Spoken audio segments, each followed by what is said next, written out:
Right. A'udzubillahi minasyaitonirrajim. Bismillahirrahmanirrahim. Alhamdulillahirabbil alamin wa bihi nasta'in wa na'udzu billahi min syururi anfusina wa min sayyiati a'malina. Man yahdihillahu fala mudilla lahu wa man yudlil fala hadiya lahu. Asyhadu an la ilaha illallah wahdahu la syarika lahu wa asyhadu anna Muhammadan 'abduhu wa rasuluh. Qala rabbi shrah li sadri wa yassir li amri wa hlul 'uqdatam min lisani yafqahu qawli, amma ba'du. Assalamualaikum warahmatullahi ta'ala wabarakatuh. Baik, pembelajaran seterusnya. Okey. Kita akan sentuh bab ataupun masih lagi dalam bab isim. Okey, kita masih lagi dalam bab kata nama. Di bawah tajuk ad-dhamair ataupun dhamir, kata ganti nama. Okey. Okey. Sebelum saya teruskan, okey, yang kita dah belajar sebelum ini tentang mudzakkar dan muannas, apakah tanda-tanda bagi muannas, apakah tanda bagi mudzakkar, apakah dia pecahan kepada bilangan mufrad, muthanna dan jamak bagi mudzakkar dan muannas. Okey, baik. Seterusnya kita akan pergi kepada tajuk dhamir. Okey, ataupun ad-dhamair. Okey. Kata ni mufrad.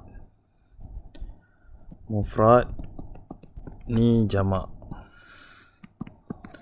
Okey, iaitu kata ganti nama. Okey. Tajuk ni saya cover dua terus untuk slot di klip. Okey. Sebab benda tu berkaitan, cuma dipecahkan mengikut subtopik lah. Okey. So harus kita ingat dhamir ataupun dhamir dan ad-dhamair ini diterbahagi kepada dua, iaitu munfasil dan muttasil. Munfasil ni yang independen. Bolehlah kita nak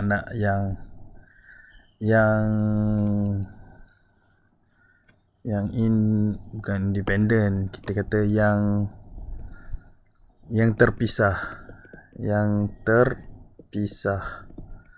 ataupun berdiri dengan sendirinya. Yang muttasil ini adalah yang bersambung. Okey, baik, mari kita tengok tentang yang munfasil. Okey, munfasil dan muttasil. Sekejap. Okey, dia of course dia tetap ada. Okey, kita pecahkan macam ni: mufrad, muthanna dan jamak. Dia ada mudzakkar dan ada muannas dia. Okey. Yang musanna pun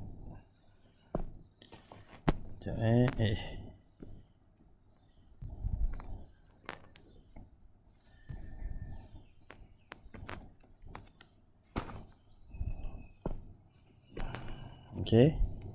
Yang musanna pun ada mudzakkar dan muannas. Yang jamak pun ada mudzakkar dan ada muannas. Okey. Dan setiap pecahan ini juga ada mufrad, muthanna dan jamak dia. Baik, kita pergi satu persatu.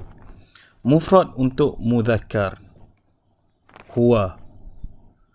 Mufrad untuk muannas, hiya. So benda ni kita kata bermaksud dia lah. Okey, so kalau kita kata dia seorang apa? Seorang pelajar lelaki. Huwa talibun, hiya talibatun. Okey. Kalau untuk dua orang akan menjadi huma. Muannas dia pun huma. Mudzakkar jamak dia akan menjadi huwa pula. Salah tulis, sorry. Okey, akan menjadi hum. Dan muannas dia hunna. Okey. Manakala kalau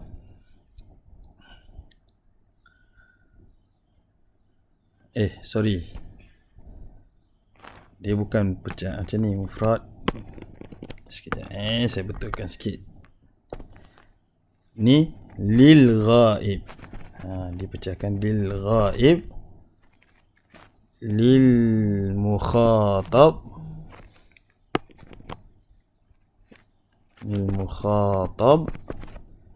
dan lil mutakallim. Okey, lil ghaib ni yang ghaib, yang tak ada depan mata.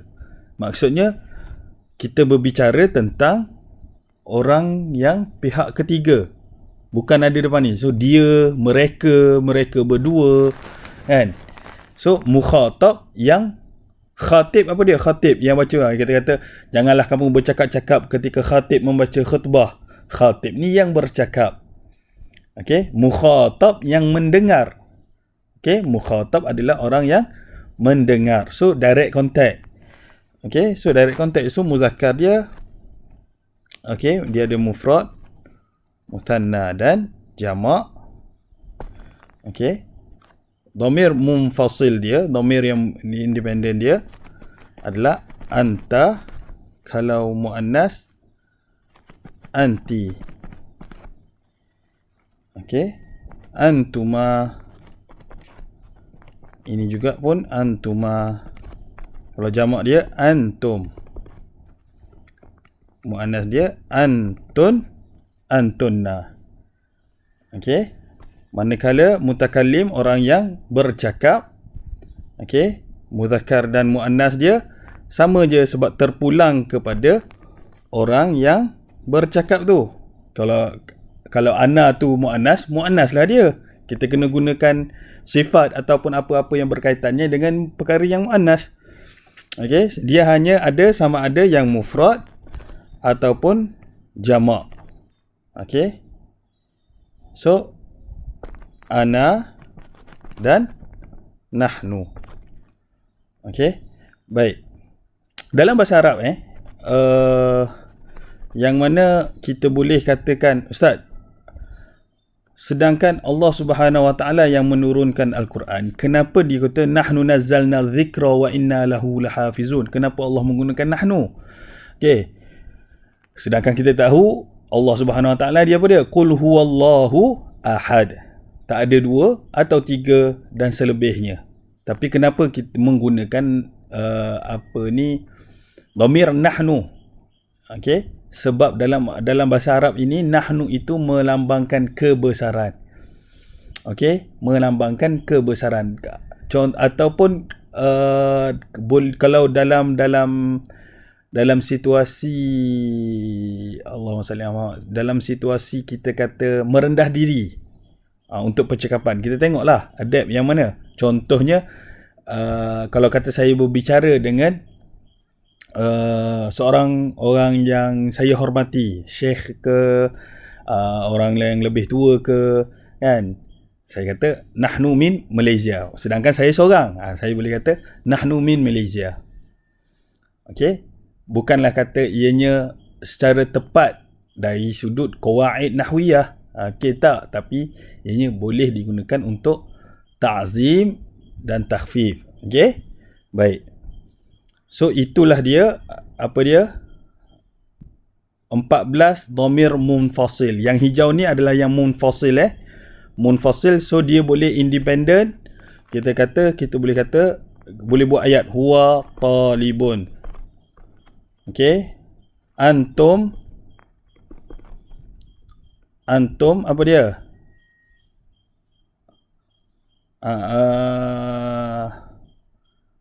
Antum mumtazun. Okey, taib. Mumtazun. Ataupun imtiaz pun boleh. Okey. Dan sebagainya. Kita boleh kata menggunakan ianya sebagai mubtada. Okey, kita boleh gunakan ianya sebagai mubtada. Okey, contoh dia. Baik, yang munfasil adalah yang bersambung. Okey, contohnya, okey, sekejap nak guna pen apa ni? Kita gunakan pen hitam je lah. Okey. Huwa, dia akan hu, huma, home. Hiya dengan ha, huma, hunna. Ka, kuma, kum. Ki, kuma, kunna. Ana dengan ya al-mutakallim dan nahnu dengan na. So yang warna hitam ni, yang muttasil, yang bersambung ini akan bersambung dengan perkataan yang lain, sama ada isim ataupun fi'il. Apabila dia bersambung dengan fi'il, okey, nanti kita akan sentuh. Apabila dia bersambung dengan fi'il, dhamir muttasil itu, okey, saya buat naratif lah, okey. Apabila dhamir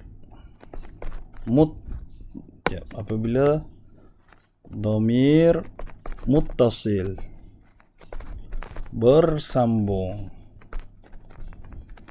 dengan fi'il, okey, dengan fi'il, maka ianya boleh menjadi dua keadaan. Okey, keadaan yang pertama dia menjadi apa? Fa'il. Keadaan kedua dia boleh menjadi apa dia? Menjadi maf'ulun bih. Okey. Sebab harus ingat fa'il, okey, dan maf'ulun bih. Okey, fa'il boleh datang dalam beberapa bentuk. Dhamir muttasil, boleh datang dalam bentuk dhamir mustatir, okey, dan dalam bentuk yang zahir. Okey, dalam bentuk yang zahir. Okey. So contoh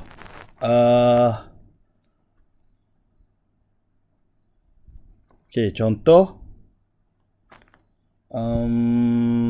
baik. Darabtu.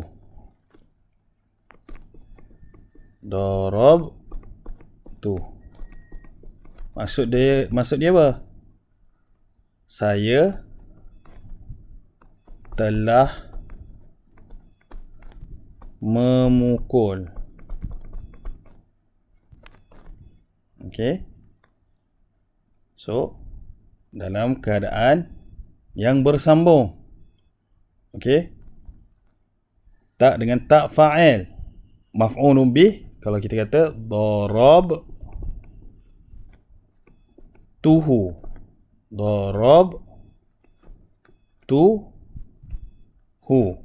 Okey, nampak satu patah perkataan, nampak satu je. Tetapi dia adalah sebenarnya satu jumlah ataupun satu ayat yang komplit. Darabtuhu. Maksud dia apa? Saya telah memukul. Apa hal jadi macam ni? Sekejap, saya refresh sekejap. Jadi berat sikit.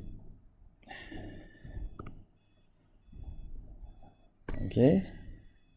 Saya telah memukul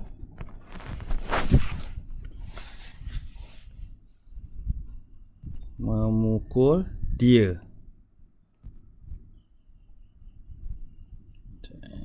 Dia jadi dia lagging pula.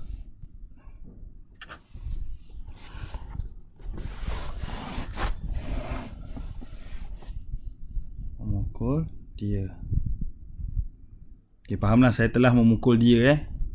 Dan tulis ni tak tahu kenapa dia lagging. Sekejap.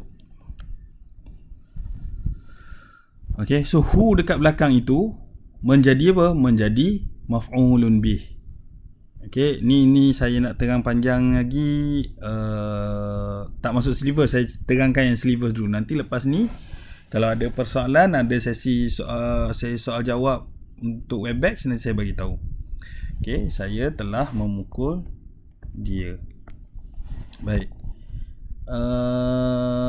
ini dalam keadaan apabila dhamir muttasil bersambung dengan fa'il. Apabila dhamir muttasil bersambung dengan isim, okey, maka ianya mempunyai dua fungsi. Okey, yang pertamanya fungsi dia apa dia? Menunjukkan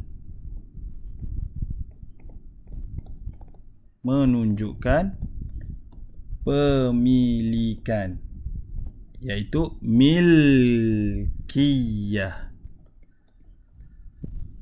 Malik, okey, milik, okey, pemilikan, milkiyatun. Okey, contohnya qalamun campur dengan hu, jadi qalamuhu. Pen dia, so menunjukkan pemilikan. Baitun menjadi baituhu. Okey, kitabuhu. Okey, so menunjukkan pemilikan. Fungsi yang kedua dia pula menjadikan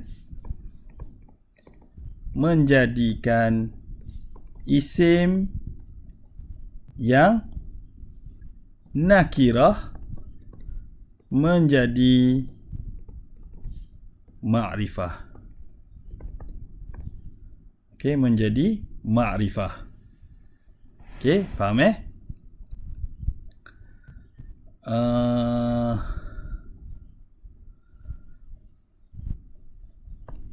qalamun nakirah. Okey, bila dia sambung dengan hu, maka perkataan ini menjadi ma'rifah dengan apa? Ma'rifah dengan cara al-idhafah. Qalamun disandarkan kepada hu, dia. Huwa ini ma'rifah. Okey, hu ma'rifah. So disandarkan kepada benda yang ma'rifah, so menjadikan perkataan ini adalah sebagai perkataan yang ma'rifah. Okey, faham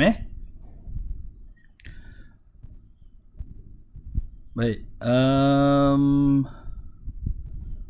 Saya rasa setakat itu, sebab dalam klip pun saya ada sediakan video. Okey, so boleh tengok video tersebut. Dan anda ada apa-apa persoalan, okey, boleh bertanya. Sebab dhamir ni tajuk mudah je sebenarnya. Okey, cuma yang yang susah sikit kalau kata bab penerangan tentang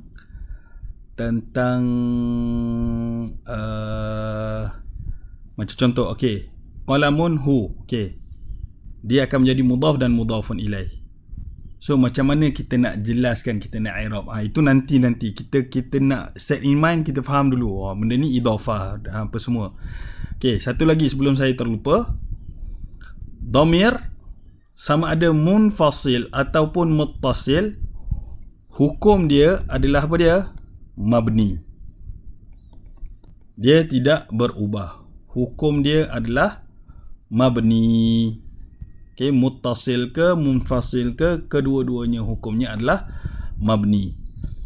Okey, sebab itu kalau kita kata contohnya huwa talibun. Okey, contohnya, okey, saya buat kat sini, huwa talibun. Baik. Kalaulah kita nak i'rab huwa ini sebagai mubtada'. Okey, kita nak i'rab ianya sebagai mubtada'. Okey. Kita tahu bahawa mubtada' adalah marfu'.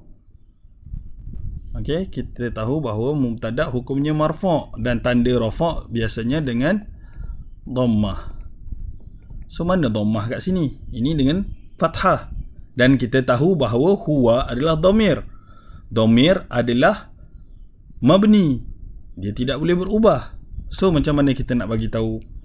Okey, cara kita nak bagi tahu, cara kita nak i'rab, cara kita nak menjelaskan adalah apabila bertambungnya dua hukum, iaitu mabni dengan mu'rab, okey, yang mana lagi domain, yang mana lagi kuat? Of course, benda yang tidak berubah itu lebih kuat. Okey, so kita bagi tahu dulu benda yang kuat, benda yang lebih kuat, iaitu kita kata huwa dhamir. Tak perlu state, okey, dhamir munfasil ke muttasil ke, kita boleh tahu. Okey, nak bagi tahu pun boleh, tak ada masalah. Dhamir mabni bil fathah, mabni dengan hukum, dengan tanda hukum fathah. Fi mahalli, dan dhamir yang mabni ini, yang bertanda hukum fathah ini terletak pada tempat fi mahalli, terletak pada tempat fi mahalli marfu' al mubtada. Okey, terletak pada tempat marfu' yang mana ianya menjadi mubtada. Nak kalau kata bahasa Melayu, terletak pada tempat mubtada yang mana hukumnya adalah marfu'. Tu kalau kata ayat Melayu yang tersusun lah. Ni ayat bahasa Arab. Okey. So talibun akan menjadi khabar. Sebab tu kita baca dengan huwa talibun. Okey. Kalau kata ada apa-apa soalan, boleh tanya dekat dalam Telegram. Taib. Wabillahi taufiq wal hidayah. Assalamualaikum warahmatullahi taala wabarakatuh.